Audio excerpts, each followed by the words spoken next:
కంచెంలో కూడున్నా తినలేని పరిస్థితి అన్నట్లు ధర్మసాగర్ వరకు నీటిని పంపు చేసే చలివాగు ప్రాజెక్టు చేరువలో ఉన్న ఇక్కడి రైతులకు సాగునీరు లేక ఎండిపోతున్న పంట పొలాలను చూసి రైతన్న దిగ్భ్రాంతి చెంది రైతు ఆత్మహత్యలకు పాల్పడుతున్న కనీసం కనికరం చూపించని ఈ ప్రజా వ్యతిరేక ప్రభుత్వంపై ఈరోజు భూపాలపల్లి మాజీ ఎమ్మెల్యే గండ్ర వెంకటరమణారెడ్డి ఆధ్వర్యంలో రైతులు బీఆర్ఎస్ పార్టీ ప్రజాప్రతినిధులతో కలిసి షాయంపేట మండలం జోగంపల్లి గ్రామంలోని చలివాగు ప్రాజెక్టు వద్ద ధర్నా చేశారు. ఈ కార్యక్రమంలో మాజీ MLA Gandra Venkataramanareddy pump house CE Ashok Kumar కి ప్రాజెక్టు వద్ద నుండి ఫోన్ చేసి చలివాగు ప్రాజెక్టులో కనీసం 15 అడుగుల నీటి మట్టం ఉండేలా చర్యలు చేపట్టి ఇటు చలివాగు ఆయకట్టు వెంట పండే పంట పొలాలకు సాగునీరు విడుదల చేసిన తర్వాతే పైకి ధర్మసాగర్కి నీటిని పంపనిచ్చాలని, అలా కాదని ఇక్కడ రైతులు కాదన్నట్టు వారి రైతులు అన్నట్టు ఇక్కడ పంట పొలాలను ఎండబెట్టి పైకి నీటిని తీసుకువెళ్లాలని చూస్తూ ఊరుకునేది లేదని పంపు మోటార్ బంద్ పెడతామని హెచ్చరించారు. పంట పొలాలకు వెంటనే జై తెలంగాణ, జై కేసీఆర్,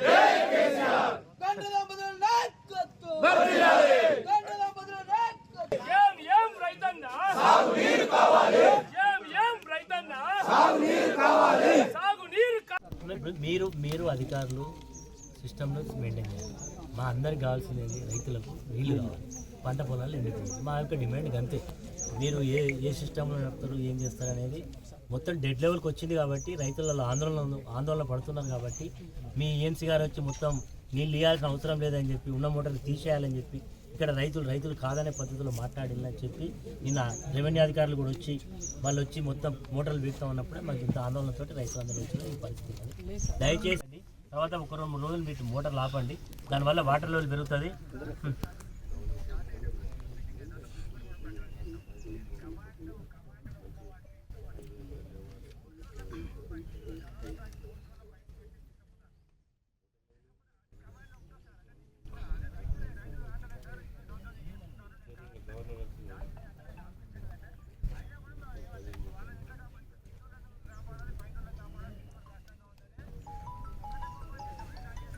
మీరు ఒక్కడు కూడా ఆఫ్ చేయండి. ఆఫ్ చేస్తే ఒక 4-5 రోజులు ఆపితే, ఆ 4-5 రోజులు ఆగితే వాళ్ళ లెవెల్ పెరుగుతుంది.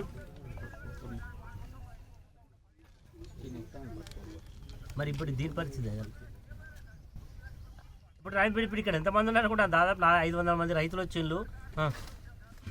మీరు ఇక్కడ మీ ఆఫీసర్ ఉంటే పిలవండి. ఇక్కడ మీ పంప్ హౌస్లో ఎవరున్నారు పిలవండి. మీరు ఎందుకంటే నేను ఇక్కడనే మీ పంప్ హౌస్ ముంగంటే మేము కూర్చున్నాం ఇక్కడ.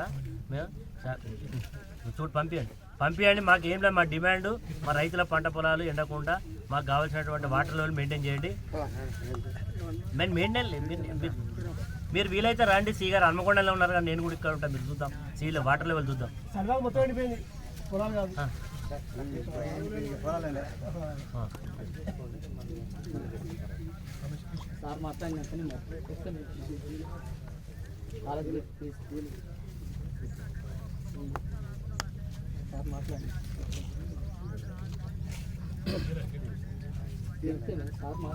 సరే మీరు చూడండి సి గారు, ఇప్పుడు మా పరిస్థితి అయితే ఇట్లుంది. ఇప్పుడు మీరు కనుక ఇక్కడ ఎవరైనా పంపిస్తే మీరు అన్న లెవెల్ ఉందా లేదా సార్ చెక్ చేయొచ్చు. మీరు ఎవరైనా మీ డీని పంపండి, మీ ఈని పంపండి, ఎవరైనా పంపండి. మీ డీనో ఈయన పంపి, నేను ఇక్కడనే ఉన్నా, మీరు పంపండి. మీ వాళ్ళు వస్తేనే మేము చేస్తాం ఇక్కడ. చూపించింది కొద్దిగా మాకు సాయం చేయండి అంటే వాళ్ళు కూడా అడిగారు. అయితే అడిగితే పై అధికారుల ఆదేశాల మేరకు మేము కూడా తప్పకుండా చేస్తాం. కాకపోతే ఒక్కటి మాత్రం ఒక్క పంపు రన్ కావాలి, ఎందుకంటే కొంచెం పరిస్థితులు కొంచెం అన్నీ ఉన్నాయి కాబట్టి ఒకటి మనం పంపిద్దాం. ఒకటి రెస్టోర్ అవుతుంది. ఇట్లా ఒక 1 వీక్ ఉన్నా కూడా మీకు సఫిషియెంట్ 15-16 ఫీట్లకి లెవెల్ వచ్చేస్తుంది.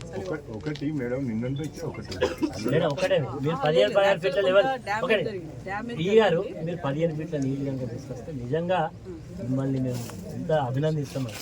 చాలా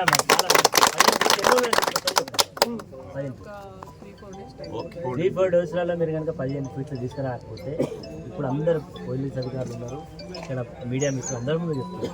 మళ్ళీ మేము వచ్చి మాత్రం డైరెక్ట్గా మళ్ళీ ఎన్ని కేసులైనా పెట్టుకోండి, ఆలంబల కొడుతాం మీ మోటార్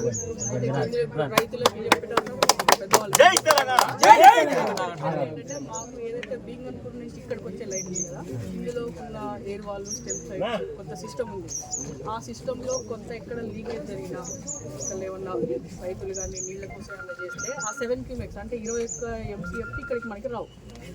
ఆ లైన్ కానీ కరెక్ట్గా మనం జాగ్రత్తగా కాపాడుకుంటే 21 ఖచ్చితంగా ఇక్కడ రెస్టోర్ అయితే మీకు ఖచ్చితంగా 4-5 డేస్లో మీకు ట్యాంక్ ఖచ్చితంగా అమ్మా ఇక్కడ మేము ఒకటే చెప్తున్నాం అంటే మాకు ఇప్పుడు రైతులు ఒకటే ఎవరు చేసినా సార్ మీరు అధికారులు సిస్టమ్ని మెయింటైన్ చేయాలి. మా అందరికి కావాల్సిన రైతులకు నీళ్లు కావాలి, పంట పొలాలు ఎండుతాయి. మా యొక్క డిమాండ్ అంతే.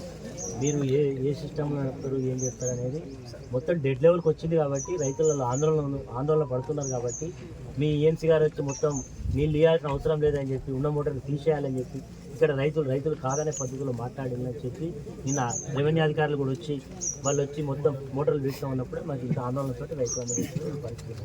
దయచేసి మేము ఒకటే చెప్తున్నామమ్మా, మా రైతులు కూడా రైతులే, మేము కూడా పండించేది వడ్లే. మేము పండించిన వడ్లే మీరు తింటారు, ప్రజలు తింటారు, అందరూ తింటారు. కాబట్టి ఇక్కడ రైతులకు ఒక న్యాయం, పక్క రైతులకు ఒక న్యాయం అంటే మేము ఒప్పుకో. మొదలు కింది రైతులో పంట పండినా కానీ కింది రైతులో నీళ్ళు పోవాలి. ఇది ఫస్ట్ డిమాండ్. ఇది ఇవ్వకపోతే ఏ కేసులు పెడతారో ఏం చేసుకుంటారో వాళ్ళకి ఇష్టం. మేము తప్పకుండా 4-5 రోజుల తర్వాత అవసరమైతే మళ్ళొకసారి వస్తాం.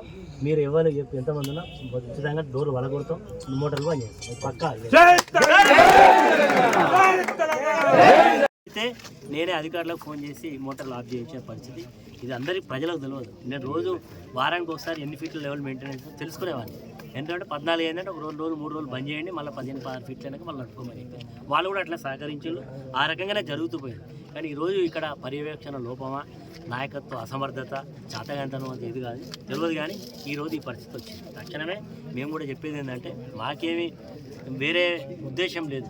రైతుల సమస్యలతో రాజకీయం చేయాల్సిన అవసరం లేదు. రైతులకు పంట పొలాలు ఎండిపోకుండా రైతులకు కావాల్సినటువంటి ఈరోజు ఇక్కడే కాదు, రేగొండ, చిట్యాల, అదేవిధంగా టేకుమట్ల వరకు కూడా చలివాగు సర్ప్లస్ వాటర్ తోటి వ్యవసాయం చేసుకుంటారు. అన్నీ కూడా పుట్ట దశలో ఉన్నాయి. అందరూ కూడా రైతులు ఆదుకోవడానికి ఆ చలివాగులో ఉండేటువంటి తూము ద్వారా చలివాగులో వాటర్ వదలాలని కూడా డిమాండ్ చేస్తాం. DBM 38 అదేవిధంగా మాకు DBM 38లో మాకు రావాల్సినటువంటి వాటర్ నీటి యొక్క వాటా మాకు రావడం లేదు. పైన వాళ్ళు ఎక్కువ వాడుకుంటూ ఉన్నారు. దానివల్ల మాకు తీవ్రమైనటువంటి అన్యాయం జరుగుతుంది. కాబట్టి ఆ DBM 38ని కంపల్సరీ చేయడానికైనా ఈ వాటర్ వదిలితే మా పంట పొలాలు రక్షించబడతాయి. ఇప్పుడు DBM 38 కోరికొత్తపల్లి వరకే వస్తున్నాయి, కిందికి రావడం లేదు. రేగొండ, చిట్యాల, టేకుమట్ల వరకు కూడా పోవాలి. దాన్ని గతంలో శాసనసభ్యుడు ఉన్నప్పుడు ఒక పర్యవేక్షణ పెట్టి అక్కడ దాని మీద మరి పోలీసుల సహకారంతో, మా ప్రజాప్రతినిధుల సహకారంతో చివరి వరకు తీసుకెళ్ళి